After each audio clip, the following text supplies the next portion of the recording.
Nakakabobo pala po ang magloko. Kasi pagkatapos mong mahuli, ang dami ng sinabi. Sorry, hindi ko sinasadya. Nadala lang ako.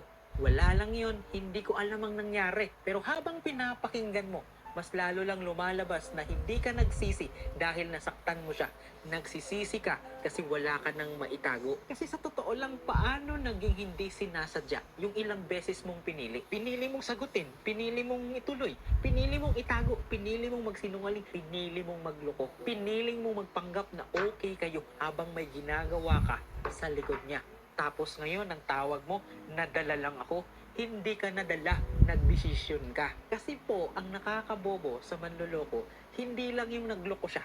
Yung nagloko na nga, tapos umaasa, yung taong niloko niya, maniniwala pa rin sa rason na kahit siya mismo, alam niyang palusot lang. Kaya please, sa lahat ng nagloko, huwag mong gawing drama yung sorry mo.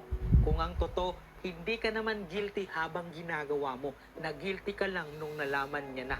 Kaya sa mga manloloko, mag-ingat kayo. Kasi yung mga reason nyo, minsan nakakabobo. Nakakabobo.